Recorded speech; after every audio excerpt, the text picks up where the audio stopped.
Class 10th subject mathematics exercise 3.5 मतलब कि 3.5 और इसके क्वेश्चन नंबर हम 2 तक कंप्लीट कर चुके हैं।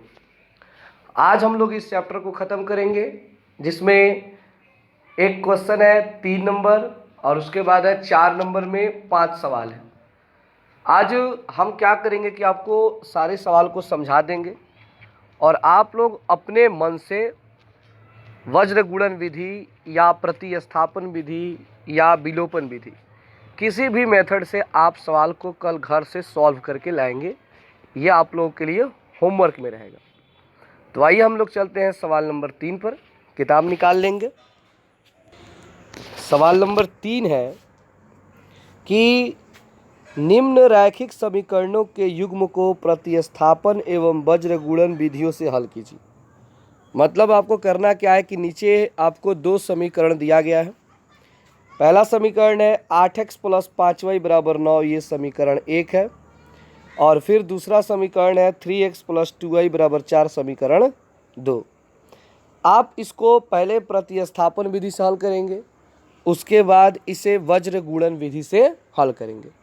दोनों विधि से हल करेंगे लेकिन दोनों का जो आंसर आएगा वो आपको पता है कि सेम आएगा, क्योंकि आप किसी भी सवाल को प्रतिस्थापन, विलोपन या वज्र गुणन किसी भी मेथड से सॉल्व करो, सारे के सारे आंसर यानी कि एक्स वाई के जो मान आते हैं वो बिल्कुल सेम आते हैं, वो अलग अलग नहीं होते हैं।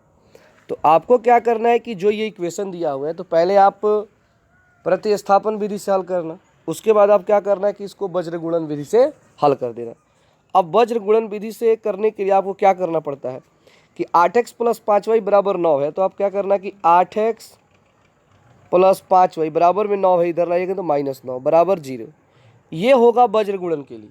मतलब उधर आपको पता है कि वज्र गुणन में बराबर के उस साइड में केवल 0 होता है, 0 के अलावा अगर कोई भी अंक है तो उसको हम इधर भेज लेते हैं। उसी तरह 3x + 2y = 4 है, तो 3x + 2y प्लस में 4 इधर आएगा तो -4 बराबर 0। तो ये हमारा समीकरण 1, ये समीकरण 2, और इसको आप वज्र गुणन विधि से हल कर देंगे। तो होमवर्क में आप लोगों के लिए रहेगा ये सवाल कि आप इसे प्रतिस्थापन और वज्र गुणन दोनों विधि से हल करके घर से लाएंगे। ठीक है, कोई दिक्कत इसमें? हो जाएगा ना, बन जाएगा ना? चलिए ठीक है, जरूर बनाइएगा, बनेगा। अगर नहीं बनता है तो 1 से 2 बार 3 बार बनाइएगा, जरूर बन जाएगा।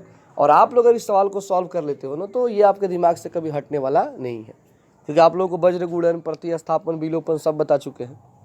तो चलते हैं सवाल नंबर 4 पर। सवाल नंबर 4 का 1 नंबर देखेंगे।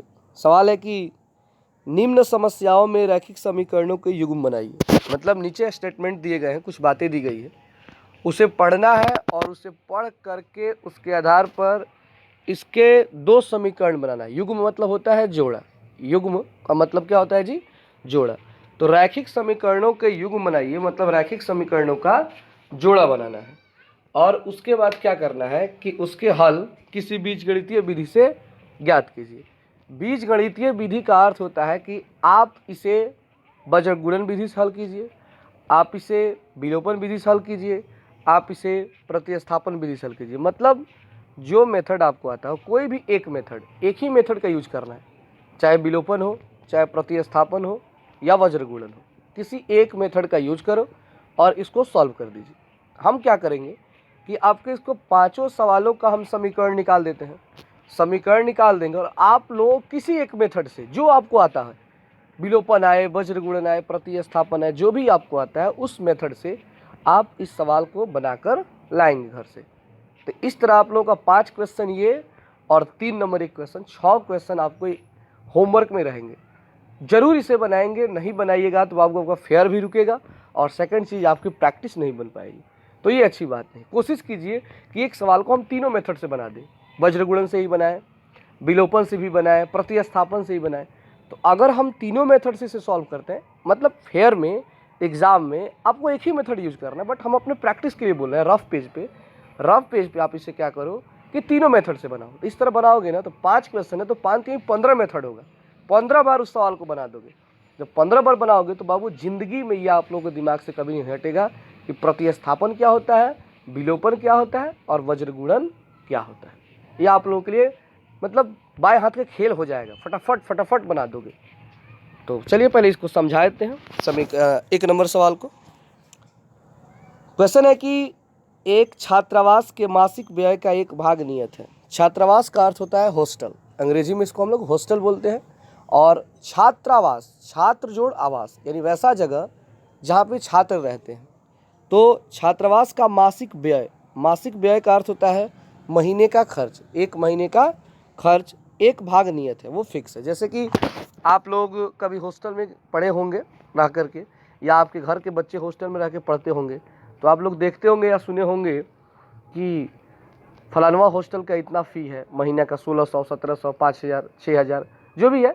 हर हॉस्टल का अपना अपना एक फ़ी होता है, फिक्स फ़ी होता है क्लास वाइज। तो वैसा ही एक हॉस्टल है जहाँ पे मासिक व्यय का भाग नियत है कि कितना खर्च आएगा एक महीना का, तथा शेष इस पर निर्भर करता है कि छात्र ने कितने दिन भोजन लिया है। और फिर ये डिपेंड करता है कि मान लीजिए कि लड़का एक महीना रहा, एक महीना रहने के बाद 10 दिन और रह गया, तो एक महीना 10 दिन रह गया, तो मान लीजिए 10 दिन का तो एक महीने का कोई भाड़ा लेगा नहीं, तो 10 दिन का अलग रेट लगता है और एक महीने का फिक्स रेट अलग लगता है। जब एक विद्यार्थी एक को 20 दिन भोजन करता है तो ₹1000 छात्रावास के व्यय के लिए अदा करने पड़ते हैं। मतलब एक स्टूडेंट है जिसका नाम मान लिया गया है इसमें ए, मान लीजिए कि वो राम है, तो राम किसी हॉस्टल में रहता है, वो एक महीना 20 दिन रहता है। यहाँ पे 20 दिन लिखा है, इसका अर्थ हुआ कि नियत दिन तो वो रहा ही एक महीना, लेकिन उसका अतिरिक्त वो 20 दिन रहा है। टोटल जोड़ के वो देता है ₹1000। लेकिन इससे ये पता नहीं चलता है कि वो एक महीने का भाड़ा कितना दिया और 20 दिन का कितना चार्ज दिया। फिर है कि जबकि एक विद्यार्थी बी को, एक विद्यार्थी दूसरा है जिसका नाम है बी को जो 26 दिन भोजन करता है, कितना दिन भोजन करता है? 26 दिन। छात्रावास व्यय के लिए ₹1180 अदा करने पड़ते हैं। तो वो क्या करता है, हॉस्टल को ₹1180 देता है।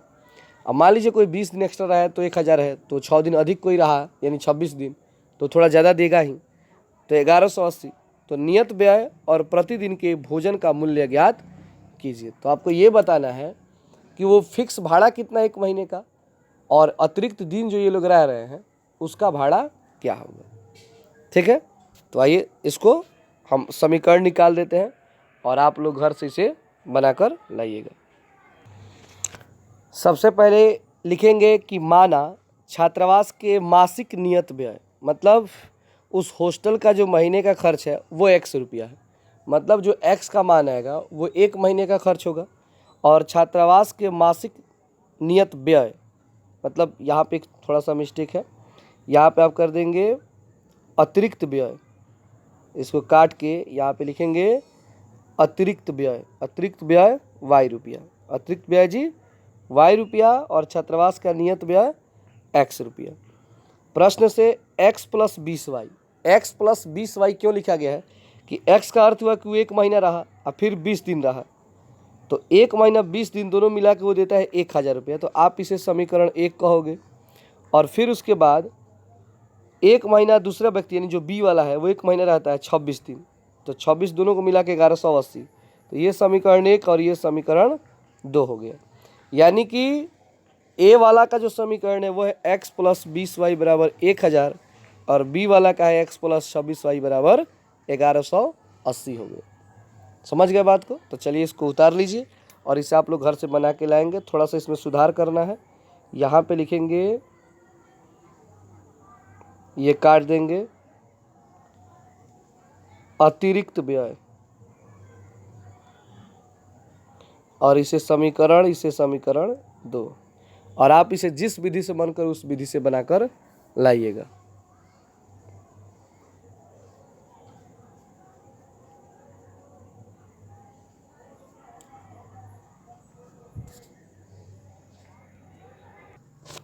अब आइए इसके 2 नंबर सवाल को बताते हैं।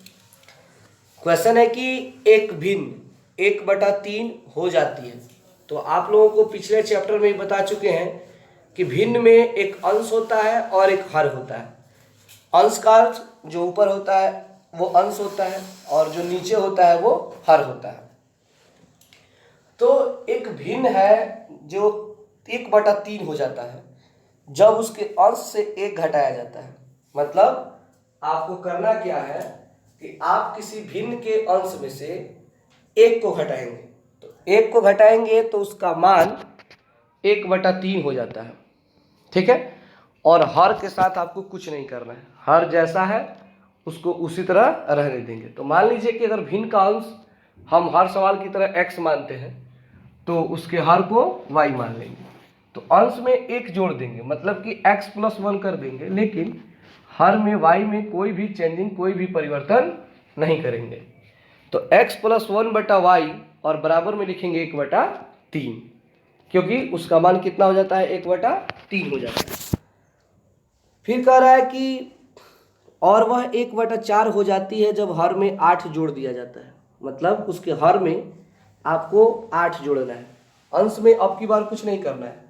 अब की बार जैसा है अंश उसको उसी तरह रहने देना है, आपको जोड़ना है तो हर में, यानी x जो है अंश उसको ऊपर उसी तरह रहने दीजिए, लेकिन बटा में जो y है हर उसमें आप 8 जोड़ दीजिए, यानी x/y+8 और बराबर में 1/4 लिख दीजिए।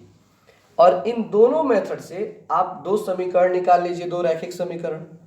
और दोनों रैखिक समीकरण निकालने के बाद से इसे हम किसी भी विधि, चाहे प्रतिस्थापन हो, चाहे विलोपन हो या वज्र गुणन हो, किसी भी मेथड से आप इसको सॉल्व कर सकते हो, ठीक है।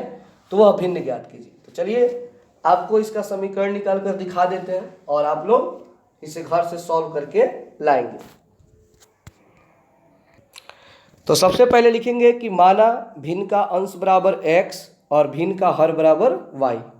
भिन्न का अंश x, भिन्न का हर y। प्रश्न से x-1/y, क्योंकि x का अर्थ हुआ कि अंश, और अंश से आपको 1 घटाना है, यानी कि x-1 और बटा में उसका हर है y, तो x-1/y और बराबर में आप लिखोगे 1/3।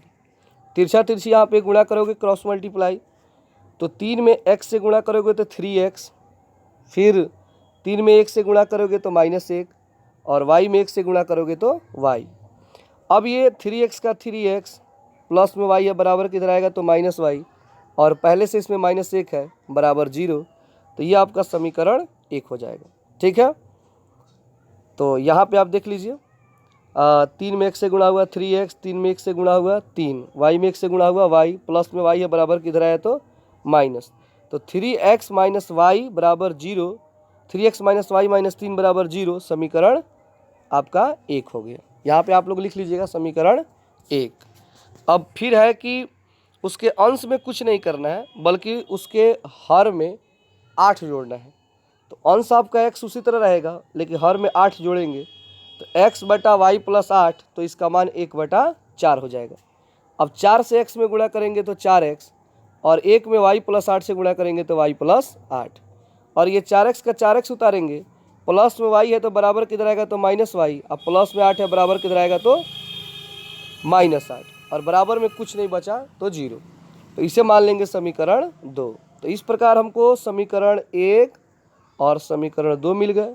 इसे हम हल करेंगे, x का जो मान आएगा उसे ऊपर लिखेंगे, जो y का मान आएगा उसे नीचे लिखेंगे, यानी भिन्न निकल जाएगा। तो चलिए इसको उतार लीजिए।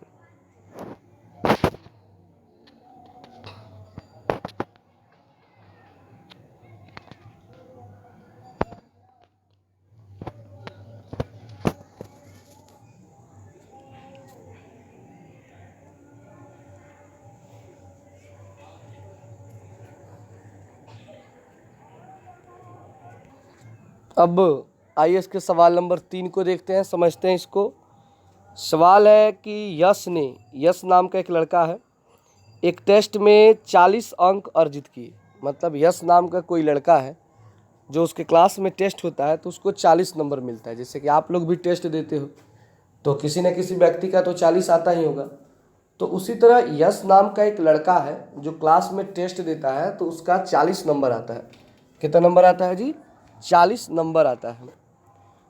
जब उसे प्रत्येक सही उत्तर पर 3 अंक मिले, मतलब वो जितना भी क्वेश्चन बनाता था तो अगर सही आता है तो उसको 3 नंबर दिया जाता है, यानी हर एक क्वेश्चन 3 नंबर का है। तथा अशुद्ध उत्तर पर 1 अंक की कटौती की गई। मान लीजिए कि अगर वो सवाल गलत बनाता है तो उसका 1 नंबर काट लिया जाएगा। किसमें से? जो सही होगा। मान लीजिए कि वो क्वेश्चन बनाया 2 ठो और उसमें 1 सही हो गया तो उसको 3 नंबर मिला, 1 गलत हो गया तो 3 नंबर तो ऐसे ही कट जाएगा। जो 3 नंबर मिला था उसमें से भी 1 नंबर कम हो जाएगा। इसको माइनस मार्किंग कहते हैं, जो आजकल कंपटीशन में होते हैं कि आप सही बनाइए गलत बनाइए तो कुछ नंबर सही में से काट लिए जाते हैं। तो 1 अंक की कटौती की जाती है कब? जब वो गलत बताता है तब। लेकिन सही बनाता है तो 3 नंबर मिलता है और इस प्रकार उसे टोटल टेस्ट में 40 नंबर मिलता है। यदि उसे सही उत्तर पर 4 अंक मिलते, मान लीजिए कि 3 नंबर की जगह 4 नंबर मिलता अगर सही बनाता तो, तथा अशुद्ध उत्तर पर 4 अंक कटते, 2 अंक कटते और गलत बनाता है तो 2 नंबर कट जाते, तो यश 50 अंक अर्जित करता है। तो उसे कितना नंबर मिलता है जी? 40 की जगह 50 मिलता है। टेस्ट में कितने प्रश्न थे? तो आपको बताना है कि उस टेस्ट में कितने प्रश्न थे जो सही थे और कितने प्रश्न थे जो गलत थे। तो सबसे पहला चीज़ 3 अंक वाले को मान लेंगे x, यानी शुद्ध प्रश्नों की संख्या x और अशुद्ध प्रश्नों की संख्या बराबर y। तो 3 नंबर का है शुद्ध, 1 नंबर का है अशुद्ध, तो 3x + y। मतलब x मान लिए हैं अगर हम शुद्ध तो 3 गो सही है। कई गो सही है? मान लीजिए 3 नंबर वाला सही होता है तो 3x, गलत होता है तो y। टोटल काट छाट के कितना मिलता है? 40। उसी तरह ये 4x - 2y बराबर 50। चलिए इसको हम समीकरण में दिखाते हैं। यहाँ पे आप देख सकते हो कि माना शुद्ध उत्तरों की संख्या बराबर x, अशुद्ध उत्तरों की संख्या बराबर y। प्रश्न से 3x - y बराबर 40 समीकरण 1, क्योंकि 3 नंबर का है सही, 1 नंबर का है गलत, दोनों घटाने पर 1 नंबर। समीकरण 1 4x यानी 4 नंबर मिलता है सही होने पे और गलत होने पे 2 नंबर कटता है तो वो 50, तो समीकरण 2। तो इस प्रकार इसमें x y को हल करेंगे जो x का मान आएगा वो होगा शुद्ध उत्तरों की संख्या और जो y आएगा वो होगा अशुद्ध उत्तरों की संख्या। तो इसको भी उतार लीजिए और घर से बनाकर लाइएगा किसी भी मेथड से।